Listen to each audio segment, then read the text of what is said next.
Šorīt, kad pamodos, es dzirdēju, kā Svētais Gars saka: šis ir pilnās attiestatīšanas laiks.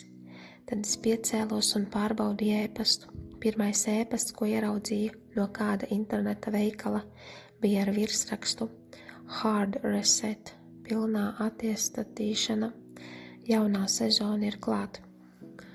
Kad kaut kas nestrādā pareizi, piemēram, tavs telefons, tu veic pilno attiestatīšanu. Uz brīdi šķiet, ka viss ir miris. Ekrāns kļūst melns un tukšs, bet tad tas atkal ieslēdzas un bieži problēma ir atrisināta. Kaut kas līdzīgs šobrīd notiek arī mūsu dzīvēs. Jau kādu laiku lietas nestrādā. Tas nav nekas dramatisks vai liels, vienkārši sajūta, ka kaut kas īsti nav pareizi. Maz progresa, patstāvīgs nogurums, sirds kā sastingusi, kaisli izdziest, attiecības šķiet attālinātas, gaisā ir smagums. Sākumā tu domāji, ka tas ir tikai pārējošs noskaņojums, ka tas drīz pāries, bet laikam ejot tu saproti, nekas nemainās un kaut kam ir jāpārvietojas, jāpārkārtojas. Es ticu, ka 2026. gada sākumā Kungs mūsu dzīvēs veids pilno attiestatīšanu.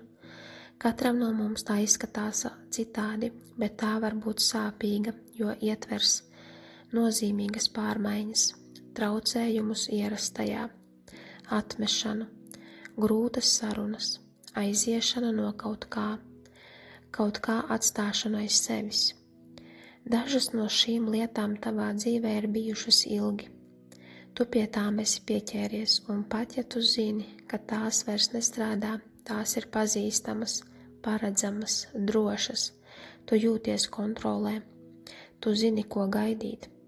Šajā pilnajā attiestatīšanā Kungs, Svētais Gars čukst. Atlaid to, tiec galā ar to jomu. Esi bez kompromisa, tur, kur esi pieļāvusi kompromisu.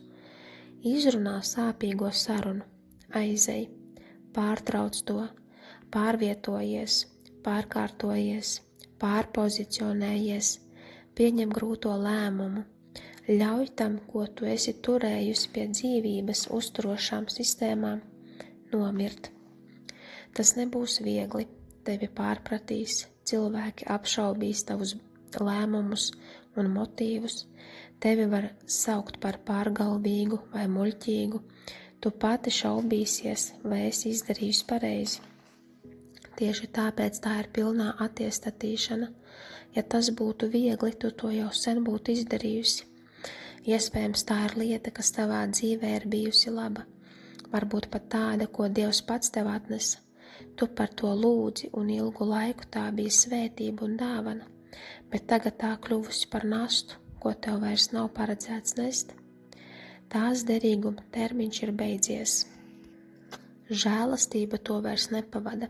Šī sezona ir noslēgusies, ir laiks doties tālāk. Tu to esi zinājusi jau kādu laiku, bet iespējams neesi gribējusi to sev atzīt, jo zināji, ko tas nozīmē. Ieiet nezināmajā, pamest drošo un pazīstamo, atlaist kaut ko, kas kļuvis par tavas identitātes daļu, pārtraukt darīt to, par ko citi tevi slavē, un tu arī neesi pilnīgi droša, kas ir otrā pusē. Tev ir nojauta, bet aina ir miglaina, nelīdz galam skaidra. Sāc kustību, sāc plānot savu izeju, pieņem lēmumu. Es izdarīšu šo pārmaiņu. Tam nav jābūt dramatiskam vai spriedzes pilnam, bet tam jābūt apzinātam un mērķtiecīgam. Lūdzu Svēto Garu pēc svaiga redzējuma un sapņiem, pieraksti tos, sāc plānot, dari to, kas tev jādara, nosaki datumu, spēr pirmo soli, turpini iet uz priekšu, tev šobrīd ir izvēle. 2026. gads var izskatīties tāpat kā 2025. Vai arī tas var kļūt par drosmīgu lēmuma gadu, uz kuru tu atskatīsies kā uz pagrieziena punktu, pagrieziena slieksni, robežlīniju, gadu, kad tu pārgāji jaunajā. Man prātā nāk Jozua, stāvot pie Jordānas upes plūdu laikā. Viņš sēro par Mūzu zaudējumu, Viņš neredz ceļu uz otru krastu. Tas ir biedējoši, gandrīz nepanesami, un kungs saka, esi stiprs un drosmīgs. Viņam nebija jāzina visas detaļas uzreiz. Dievs vienkārši teica, seko manas klātbūtnes šķirstam un spēr pirmo soli. Tad skaties, ko es darīšu.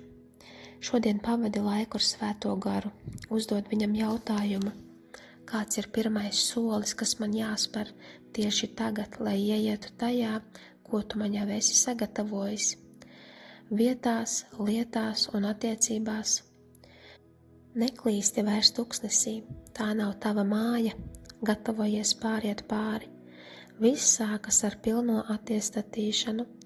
Jozua 3:15 līdz 16. Un šķirstanesēji nonāca līdz Jordānai, un priesteru kājas, kuri nesa šķirstu, bija jau iebriduši ūdenī, bet Jordāna ir pārplūdusi visu pļaujas laiku. Tad ūdeņi, kas plūda no augšas, sastājās kā liels aizsprosts, kurš sniedzās līdz pašai Ādams pilsētai, kas atrodas Sānes certenai, bet ūdeņi, kas plūda lejup uz Arabas jūru jeb Sāls jūru, izsīka, tad tauta gāja pāri iepratim Jērikai.